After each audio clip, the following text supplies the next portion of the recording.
Everyone, welcome to my YouTube channel. तो हम देख रहे थे diagram based question MPSC nursing and paramedical. इसके साथ MPPNST, Bihar BCC, Jharkhand JCC, Rajasthan REHS, UPSC unit में कौन से डायग्राम से कितने नंबर के क्वेश्चन बनते हैं, कौन से क्वेश्चन पूछे जाते हैं। तो हमने 11th का बायोलॉजी का टोटल लेसन जो है 1 से लेकर 8 लास्ट तक देख लिया है। अब 12th की बारी है। हम 12th में देखेंगे कौन से डायग्राम इंपॉर्टेंट है, कौन से डायग्राम से क्वेश्चन आती है। तो ये रहा अपना 12th एनसीईआरटी का बुक। अब हम देखेंगे इसमें से 1 से लेकर कंटिन्यू, जैसे हम 11th का 1 से लेकर कंटिन्यू लास्ट तक देखे हैं, वैसा ही 12th में 1 से लेकर लास्ट तक हम देखेंगे कि कौन से डायग्राम से कितने नंबर का क्वेश्चन आते हैं, कौन से क्वेश्चन बार बार पूछे जाते हैं और कौन से क्वेश्चन इस बार 2026 में पूछा जाएगा। तो वीडियो में सारे हम बताएंगे, देख सकते हैं। ये रहा जीवों में जनन, यहाँ से एक लेसन से स्टार्ट हो रहा है। आप जो पॉइंटर लगा लेंगे, जो लाइन इंपॉर्टेंट हो, जिस लाइन से क्वेश्चन बनते हैं उस लाइन को आप जरूर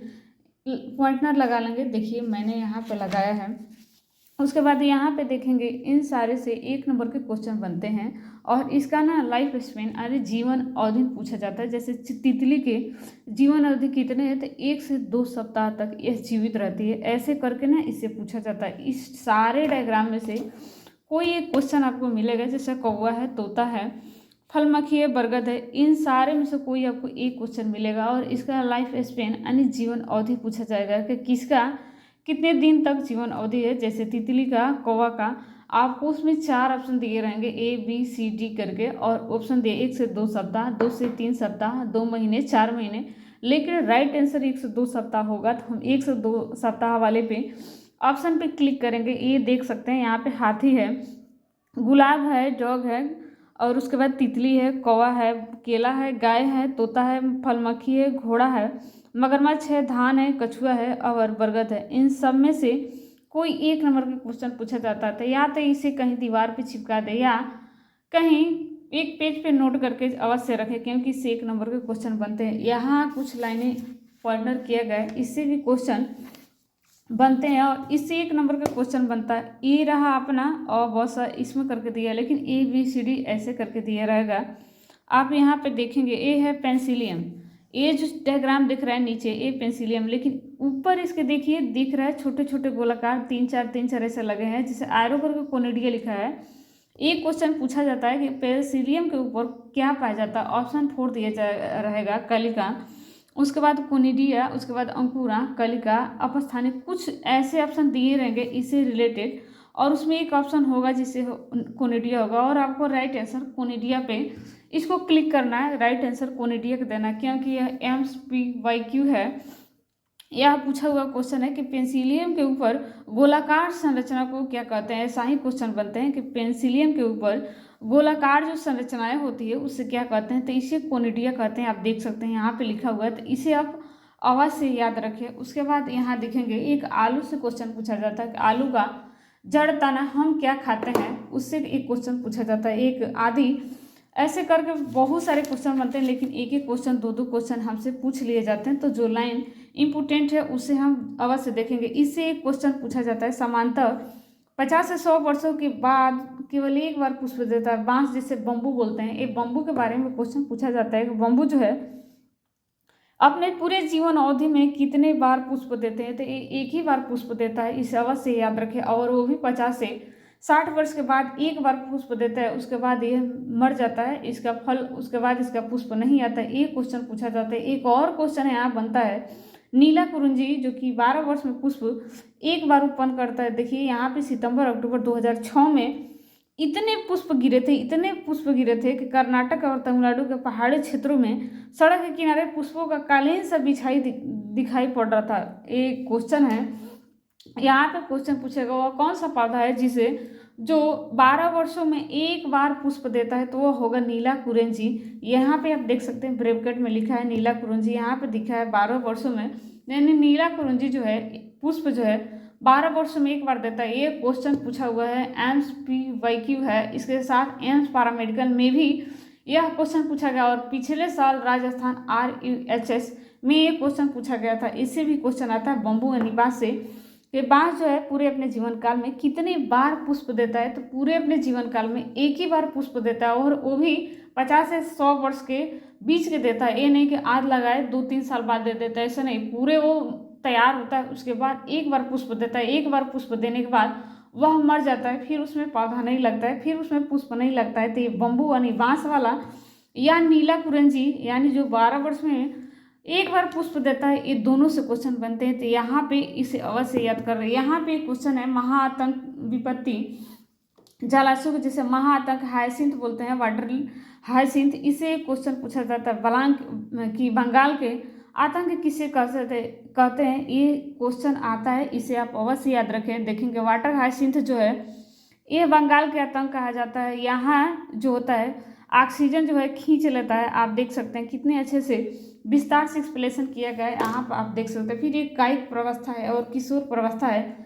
ये मैंने सारे ट्रिक ने एक नीट के स्पेशल टीचर है जो कि जूलॉजी बायोलॉजी के टीचर है, उनसे मैंने ना ये ट्रिक लगवाया है, क्योंकि वो नीट की प्रिपरेशन 20 से 22 वर्षों से कर रहे हैं। लेकिन मेरे पास इतने पैसे थे नहीं कि हम उनके पास जाके पढ़े ऑनलाइन या ऑफलाइन, इसलिए वो जब भी आते हैं फेस्टिवल कोई हो तो घर पे आते हैं, तो फिर उनसे मैंने मिलकर मैंने कुछ पॉइंटर लगा लिया। अब एक दिन और मिल जाए तो बहुत सारे पॉइंटर हो जाएगा, तो मैंने सोचा कि हम आपसे शेयर कर दें। ये नीट के स्पेशल टीचर से मैंने लगवाया है, तो इसे आप अपने बुक में अवश्य लगा लें। इससे आपके एम्स के एग्जाम में या स्टेट के एग्जाम में काफ़ी हेल्पफुल मिलेगी। यहाँ पे आप देख सकते हैं एक मध्य चक्र पूछा जाता है, एक ऋतुस्राव चक्र एक पूछा जाता है, मानव में कौन सा चक्र चलता है, और उसके बाद एक पूछा जाता है कि चूहो, गाय, भेड़, हिरण और कुत्ता में कौन सा चक्र पूछा जाता है। यह साल 2023 यानी एम्स बीएससी नर्सिंग 2023 में यह क्वेश्चन पूछा गया था, ऋतुस्राव चक्र और मध्य चक्र। ऑप्शन दिए थे मानव, गाय, मंकी, और उसमें ऑप्शन में ढूंढ रहा था कि मंकी में कौन सा साइकिल चलते हैं और मानव में कौन सा साइकिल चलता है। तो इसमें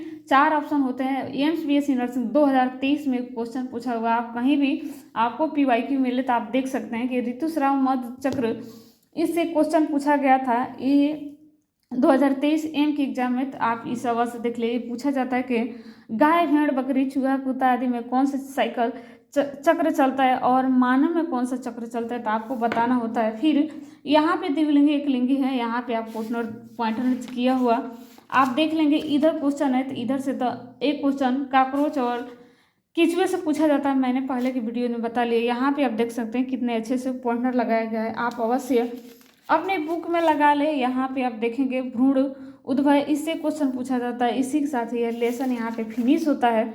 आगे हम देखेंगे, ये रहा क्वेश्चन और आंसर। तो ये तो ऑब्जेक्टिव क्वेश्चन है, तो इससे नहीं पूछा जाता। लेकिन यहाँ पे एक 11 नंबर क्वेश्चन है, प्रत्येक पुष्पीय पादप के दुगुनी लिखना यानी कॉन्टूएन होता है। तो इसमें दिया अंडा से प्राकोष, अंडा पराग नरयुग्मनज, इसमें से कौन टूएन होता है यानी द्विगुणित होता है, उसको आपको पहचानना है। ये क्वेश्चन 2022 एम्स पैरामेडिकल में पूछा गया था। तो इसमें बहुत सारा ऑप्शन है, कोई जरूरी नहीं है कि अंडा से पूछा है तो इसके बाद ना पूछे, कोई एक पूछ सकता है। तो इस क्वेश्चन को आप अपने बुक में अवश्य पॉइंटर लगा लें। उसके बाद देखेंगे लेसन 2 पुष्पीय पादपों में लेगिंग चरण, ये पूछा जाता है पुष्प के नीचे वाला भाग जो होता है, ग्रीन वाला भाग को क्या कहते हैं, अंडाशय कहते हैं। स्टाइल, वर्तिका, यहाँ पे क्वेश्चन पूछा था, वर्तिका, वर्तिकाग्र, पंखुड़ी, परागकोश, तंतु, ब्रह्मादल।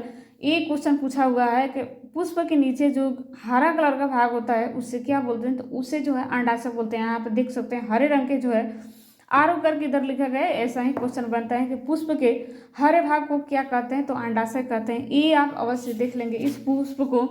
और यहाँ पे माइक्रोस्पॉन्जियस से यहाँ पे ये क्वेश्चन पूछा जाता है। ये क्वेश्चन है, ये डायग्राम से क्वेश्चन आए हुए कि इसमें कितने होते हैं, तो 4 होते हैं। आप देख सकते हैं चारों अभी तो ये जुड़ा हुआ नहीं है। ये और किससे जुड़ा रहता है, तो एक कैलोज से जुड़ा रहता है यानी यहाँ पे।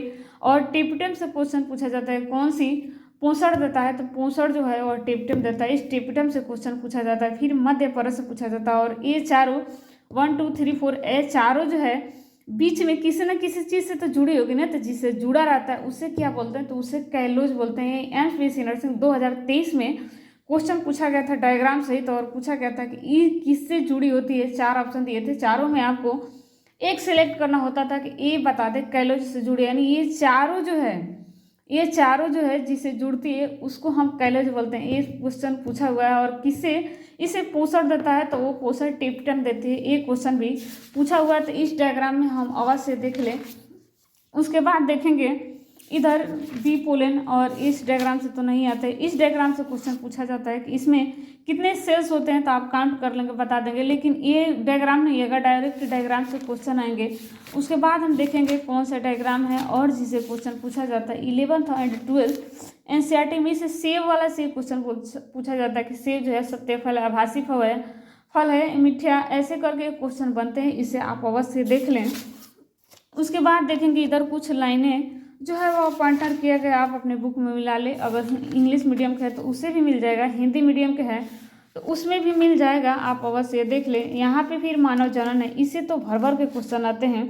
यहाँ पे इस दोनों डायग्राम से तो बहुत सारे क्वेश्चन बनते हैं और आगे भी बहुत सारे क्वेश्चन बनेंगे। तो इस दोनों डायग्राम को आप अच्छी तरह से एक बार नहीं 10 बार भी बनाना पड़े तो आप बना लें, और लाइन टू लाइन किस स्टेप के बाद कौन सा स्टेप है इसे अवश्य बना ले, क्योंकि इस डायग्राम से क्वेश्चन पूछा जाता है और आगे भी जितने 100 साल तक एग्जाम होंगे क्वेश्चन पूछा जाएगा, क्योंकि इस डायग्राम इस बुक में सबसे इम्पोर्टेंट डायग्राम है, तो यही डायग्राम है एनसीईआरटी का, और इस डायग्राम से तो भर भर के क्वेश्चन आते हैं। इसमें बीच बीच में से क्वेश्चन पूछा जाता है, अगर आपको स्टेप याद नहीं रहेगा तो आप भूल जाएंगे और एक नंबर अपना खो बैठेंगे। तो इसलिए इसे ये तो हिंदी में दिया है, आप जब भी इसे देखें तो इंग्लिश में देख ले, इंग्लिश में पोर्शन इससे काफ़ी इजी हो जाएगा। इस दोनों डायग्राम को अवश्य ध्यान में रखें, 1-2 बार या 10 बार बना ले, जब तक बनाए जब तक आपको कंठस्थ ना हो जाए कि किस स्टेप के बाद कौन से स्टेप आते हैं, क्योंकि इस डायग्राम से यह बुक में 12th के बुक में सबसे कोई इंपॉर्टेंट डायग्राम है, तो यही दोनों डायग्राम है। इस बेस्कोटमी ट्यूबोक्टमी